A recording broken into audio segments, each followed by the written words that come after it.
Hi guys, welcome back to my channel. I'm going to be doing another how to look up CPT codes in your CPT book. This is kind of like a CPC exam practice video. If you're new to my channel, make sure you check out my coding playlist because I have a lot of videos just like this one. And if you're not new to my channel, then you already know all about it. But yeah, make sure you guys hit the like button and let's just jump right into the video.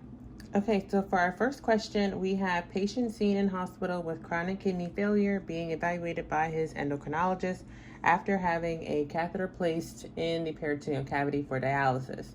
His physician is evaluating the dwell time and running fluid out of the cavity to make sure the volume and concentration of electrolytes and glucose are correctly prescribed.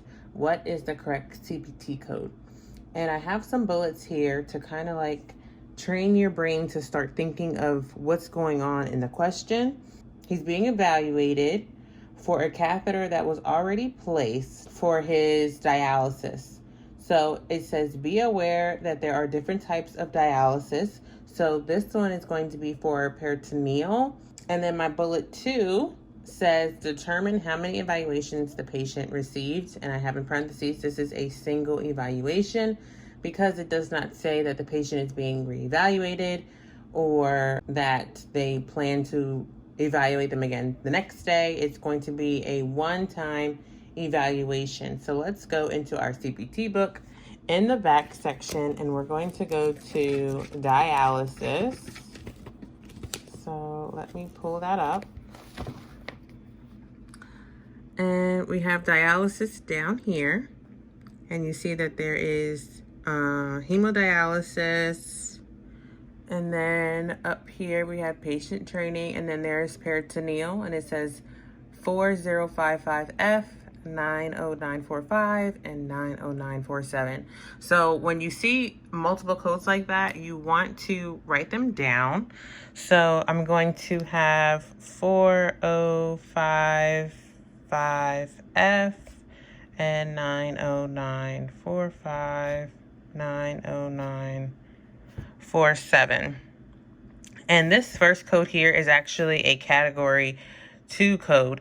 So you would not be reporting a category 2 code for this type of examination. And I'm going to just jump over to the category 2 codes and show you guys where you would find that at, because you might be confused on where it's located. It's not up in the 4s, it's in the category 2 section, and that's what I have tabbed here, so I can jump right to it.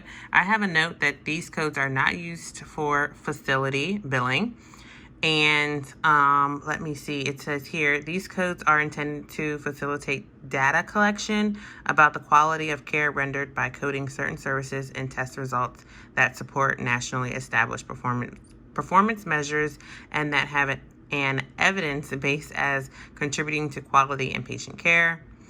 Right here, the use of these codes is optional. The codes are not required for correct coding and may not be used as a substitute for category 1 codes.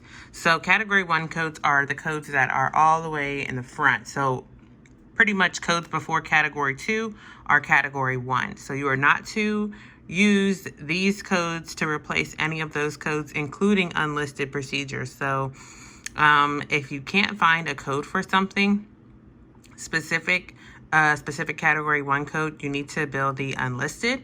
Do not come and try and bill a category 2 code, because another thing about these codes is they have no value to them. So right here it tells you they do not have a relative value associated with them. So no dollar amount associated with these codes. An example that I wanted to share with you guys, let's say the patient is having, let's say, multiple dialysis sessions. And let me just actually jump over to the actual code. So 4055F. Okay.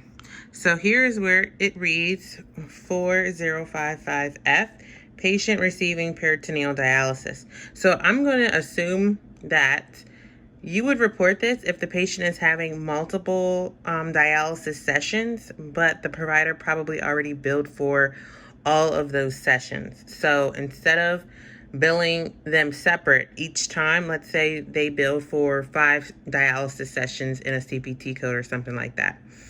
And the patient comes each time, they're going to report this code for tracking purposes so we know how many sessions the patient has. There's no money attached to it. It's just for tracking purposes. So we are not going to be using this code for the question that we are reviewing.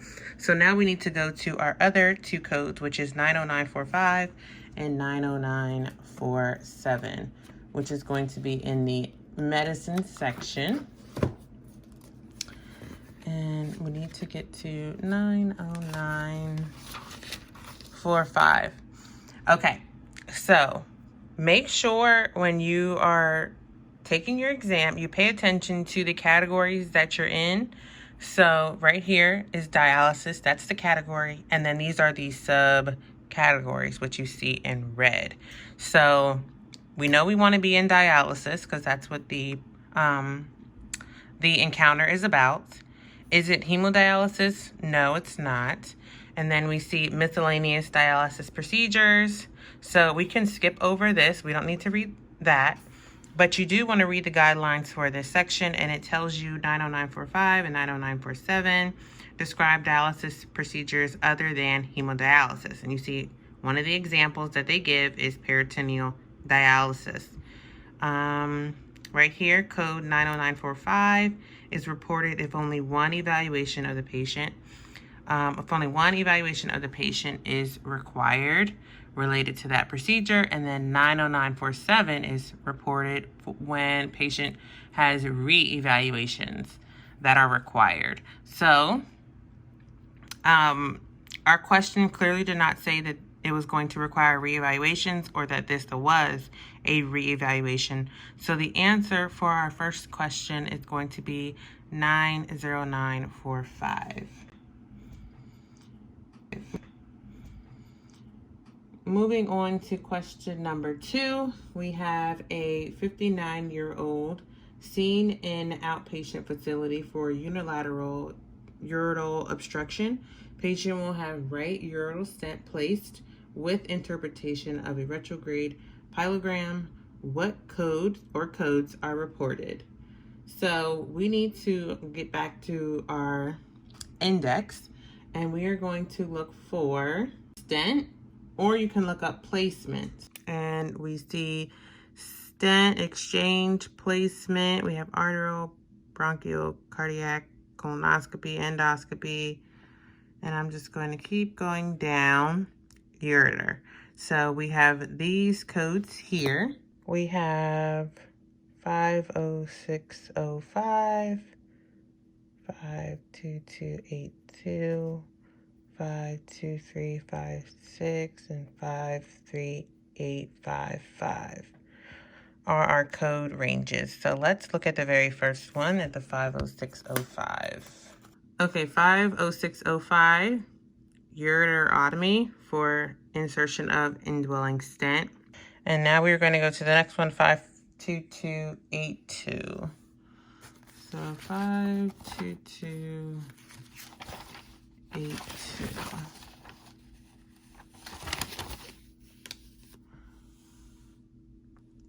And right here it says cystourethropy with insertion of permanent urethral stent.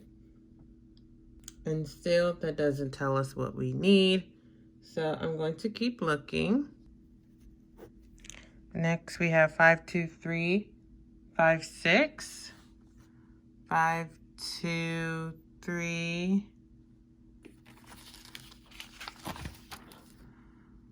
Actually, I see it right here. I wonder why they didn't give it to us in our code range. Because patient ureteral stent interpretation of retrograde. The next one was 52356. Right here. And that's definitely not correct. 53855. 5. And right now we're in the urethra. So if I go to 53855, we are in the wrong section. So you guys see right here, subcategory urethra. This procedure is on the ureters, so you should not be going past this section because you are in the wrong area. So pay attention to that because we can easily eliminate this last one because that is for the urethra and we did not perform a procedure on the urethra. So I'm going to go back. So in order to get to the ureters, we have to go through the urethra. We have to go through the bladder. Do they have an example?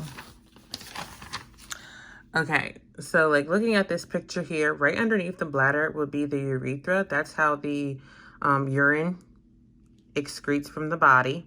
So you would have to go up through the urethra, through the bladder to get to the ureter. I'm not sure why it told us to go to these 4 codes because it's clearly not what we need. And I didn't find any description that fit for the question that we have. So I'm still here in the urinary section and I'm back up at the ureter and pelvis and I'm reading through the guidelines that they have here.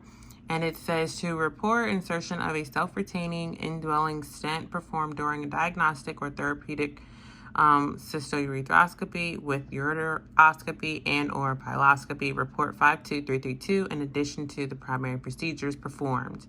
And these are the other primary procedures that you can bill in addition to the 52332. It says code 52332 is used to report a unilateral procedure unless otherwise specified. For bilateral insertion of self-retaining indwelling ureteral stents, use 52332 and append modifier 50. So 52332, cystourethropy with insertion of indwelling ureteral stent is the correct code. And then you see right below it tells us the codes not to report with it. So I'm going to write down that code because that's one of the codes we are billing, 52332. And the reason for it, if you're trying to figure out like why is that right, they're taking a scope up through the urethra, like I said, through the bladder in order to get to the ureters. And with that scope is when they are going to get the imaging for the retrograde pylogram.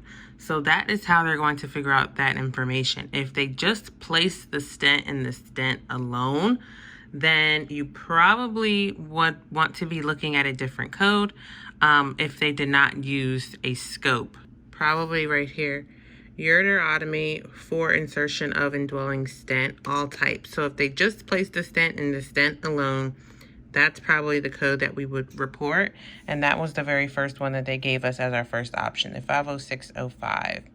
But since we are placing the ureteral stent and they're using the scope, I know it doesn't say that in the question, but you'd have to kind of like know that that's what's going on for them to be able to interpret what they got off of the pylogram.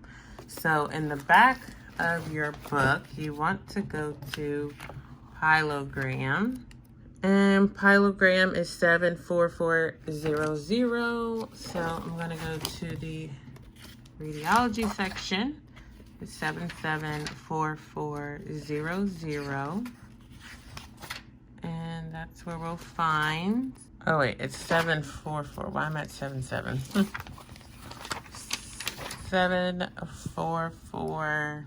Right here is where they say urography, pylography, intravenous with or without, KUB with or without tomography. And then we have more urography, infusion. And then we have up here 74420. Urography retrograde with or without KUB. So the second CPT code we are going to report is the 74420. And because the physician is only interpreting the imaging, he's not billing for both of them. Another thing to pay attention to is that this was in the outpatient facility. So whenever they are interpreting something in the outpatient facility and they're only doing the interpretation, you have to report modifier 26 for the professional component. So this is the answer for question number 2. 52332 and 74420 with a 26 modifier. And if you guys need to see what modifier 26 reads, it's right here for professional component. And then you guys can pause it and read it if you'd like. But we're going to move on to question number 3. Oh, another thing that I forgot to mention. Because this was a unilateral procedure, you can do RT on that procedure code as well. You can report it or you don't have to, but if they have RT on the exam, make sure you guys report it so you don't get it wrong. Alrighty, what's next? Question number 3. We have a 52-year-old female is here for a bilateral mammogram screening with CAD. She previously had a cyst in the left breast. And my bullets that I have here is for diagnostic versus screening. And then CAD in this question means computer aid detection. And I just realized that I didn't go over the bullets in the second question. It's okay. Since this is a screening, I have for my bullet 1, it's either diagnostic or a regular screening. And this is going to be a screening. In our books, we want to go to mammogram.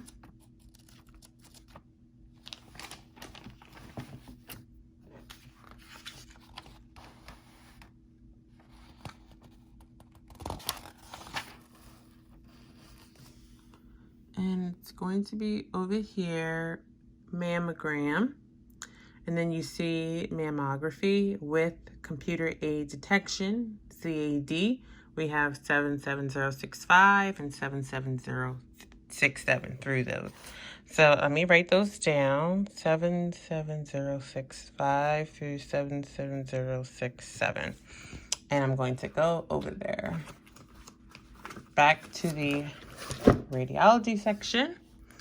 And 77. So let me turn the page a few times. We need 65 through 67. And it tells us here we have diagnostic, mammography, unilateral, bilateral, or is it a screening? And this one is for a screening. Bilateral, 2 views for each breast, including computer aid detection when performed. So the correct CPT code for this one is going to be the 77067. That one was pretty easy and it was straight to the point. We knew exactly what we were doing for that one. Okay, next up we have a 28-year-old male sees his PCP complaining of flu-like symptoms. His physician performed a chest x-ray taking lateral and AP views in the office. The physician interprets the x-ray views and diagnosed the patient with pneumonia. What CPT code is reported for the chest x-rays performed and interpreted by the physician in the office? My bullets say this is a radiographic examination. We have 2 views, lateral and AP. And then my CPT codes that I have to choose from is either 71020 or 71046. So let me go through my question one more time. And let's look up x-rays in the back of our book to see. Or is it going to be under radiology?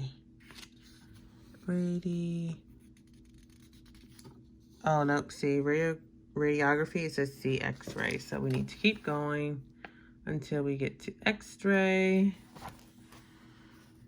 Chest. And it says computer aid detective. Do we have that going on with this one? No, I don't see that in our question. So I'm going to write down our code range, 71045. 71045 through 71048. And let me go back there. And it's 710 this time. So 71045 through 48. And we have chest x-ray, single, 2 views, 3 views, 4 views. So obviously we have 2 views, that's what I said. So 71046 looks like it's going to be our correct code. And the other one that I had looked at, the 71020, that code has been deleted. We are going to go with the 71046.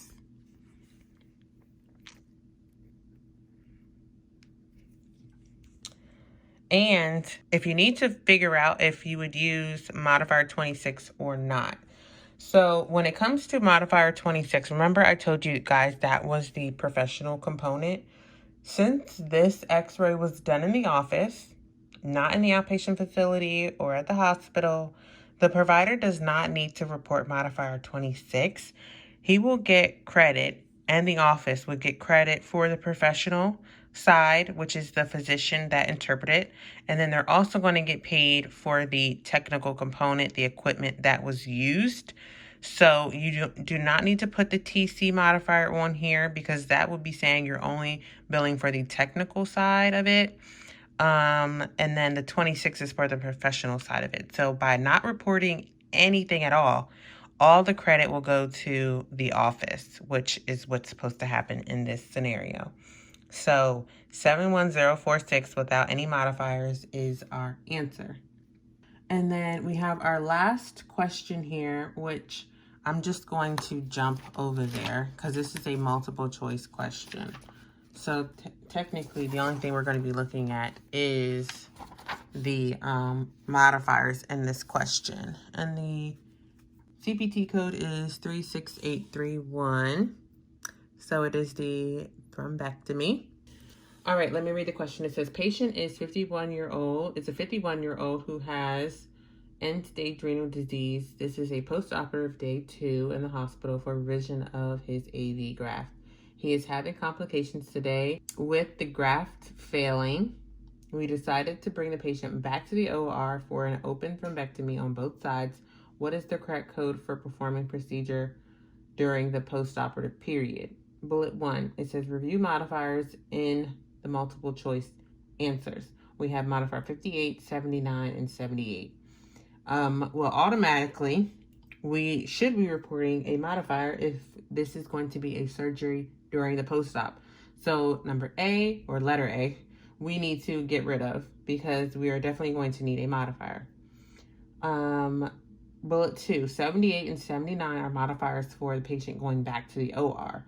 So we can eliminate letter B because 58 reads staged or anticipated, or right here, staged or related procedure. So this procedure is not staged, and what they mean by staged, and we anticipated this would happen, so that's why we are billing with modifier 58.